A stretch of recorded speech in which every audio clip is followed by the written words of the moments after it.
Alright, today we're going to change the final drive oil in my 2009 BMW R1200RT.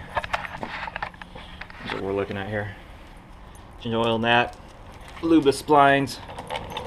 I've never done this before, so it's truly my first time. If I can do it with just a little internet help, any of you can do it. Got my helper over there. What's up, buddy? Let's change some oil. Okay, first thing we need to do is take this off, loosen the muffler down there. The rear wheel has to come off. And then there's a speed sensor that we can't see right here that comes out. Okay, I really have no idea what tools we need for this, so I'm just kind of winging it. This is a Torx 45, T45 down here. To take the muffler off.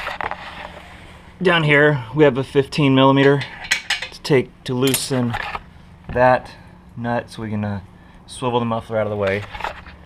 And then for the rear wheel, it's a T50 to remove that. I use my handy DeWalt. It's a cordless impact wrench. I use that to take things off but never on, just because I don't want to strip things out.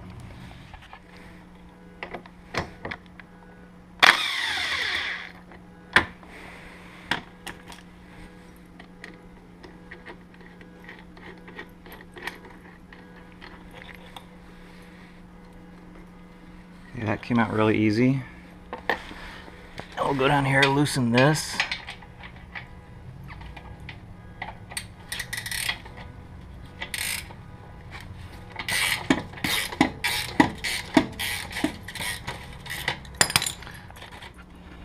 Alright, so this is how that works. Just gonna grab here, grab back here, I probably can't see this. Wiggle it. It just rotates down and out of the way. That's what it looks like. Okay, rear wheel's coming off. Put it in gear so it doesn't move around. It's one. These are dry, no lube on them, no Loctite.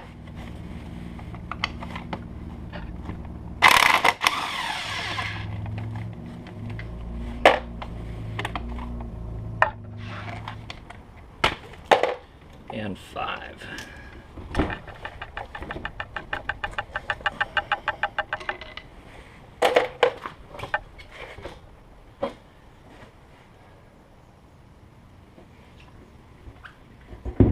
And there's the rear wheel gone. Okay, so what we're looking at here is, I don't know. Gotta put the bike in neutral.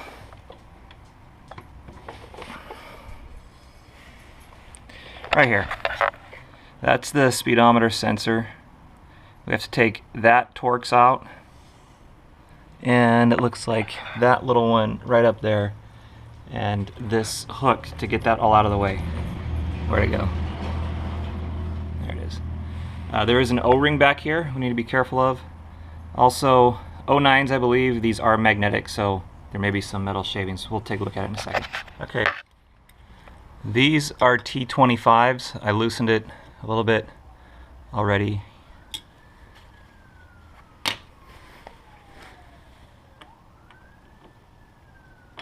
See, they just come right out. No problem. This one was a little soft, and I did bung it up just a hair, but I don't want to lose that.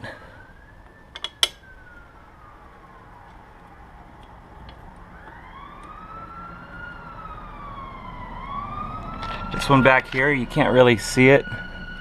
There is a like a little flange.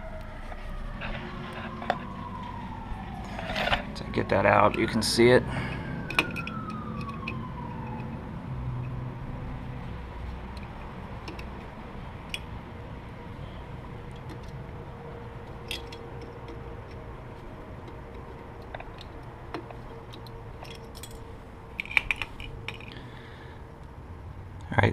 These are the same size, same height, so it does not matter which one goes where. In here you see the little metal clip there. There's a hole that goes into, and now we're just gonna see if we can't. Okay, that just pulls off of the swing arm. Now we need to take this out. Before I do that though, I'm gonna wipe it down.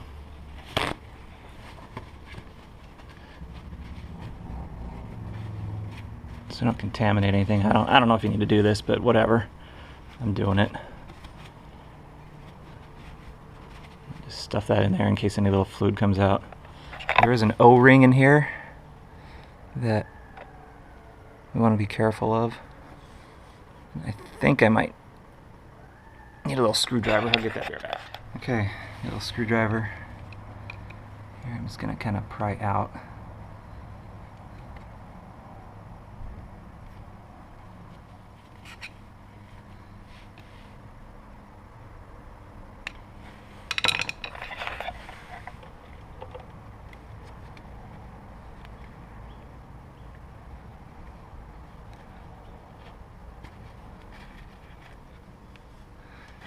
I might have to move this rotor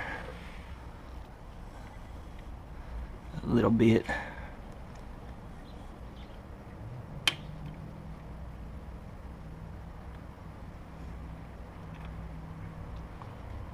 Here's the O-ring.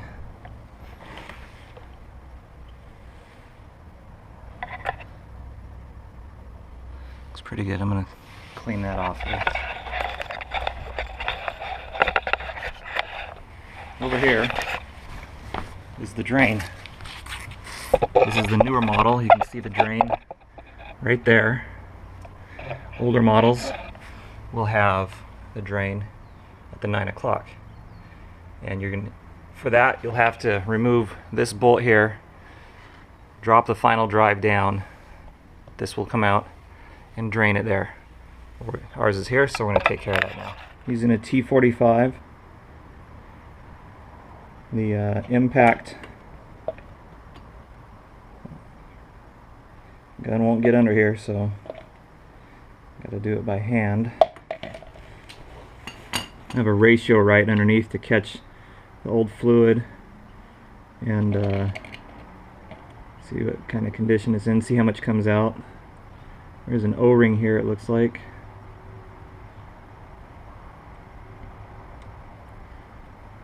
Gets all the way out. It's pretty clean. There's a lot of debate about how much to fill back in. Factory said 220 milliliters. I guess that's since changed to 180 because of seals getting blown or something like that. Looks like mine was filled with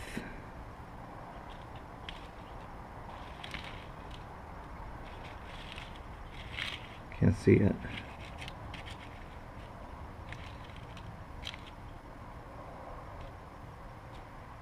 Looks like it was about 180 cc's, which I think is about the same milliliters. It's right at 6 ounces. If that means anything to anybody. The oil is in pretty good shape. But the bike has 22,000 miles on it. It's an 09. It's 5 years old. I don't know if it's been done before, so here we are. Anyways, that's that. Since I'm here already, I'm going to unbolt this. I'm going to drop. I'll probably have to take the caliper off first. I'm going to drop this and lube the splines, just for peace of mind. So we'll do that next. Okay, the rear caliper's coming off here.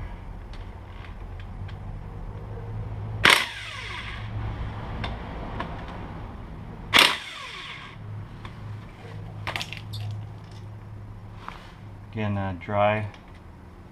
There's no Loctite anti-seize or anything like that. Okay, so I just took a little rotating. You can see those splines there line up with those splines there,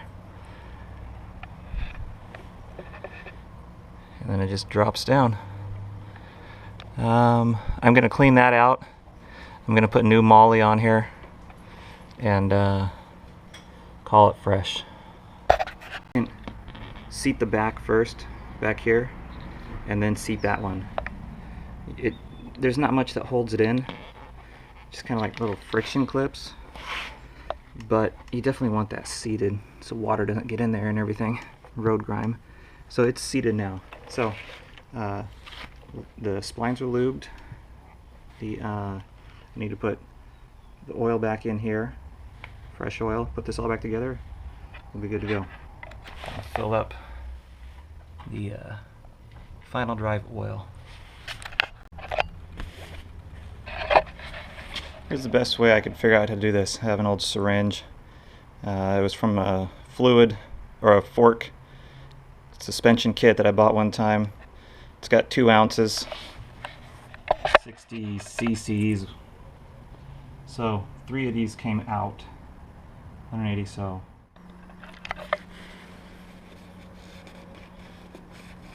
Alright, so I finally got the right amount of fluid in. I had a little bit of loss through experimentation, but it's all in there now. I put the speed sensor back in there, made sure the O-ring was in there good.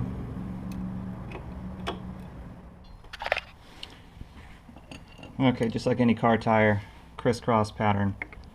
T50 again. We're gonna go 60 Newton meters is the spec. It's in gear. I need an extension.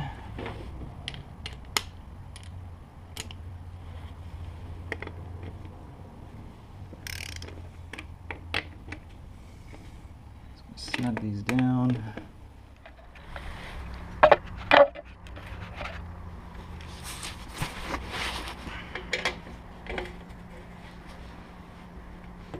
Line back up. I'll show you what I'm talking about here in a minute. It's pretty obvious when you're under here looking at it.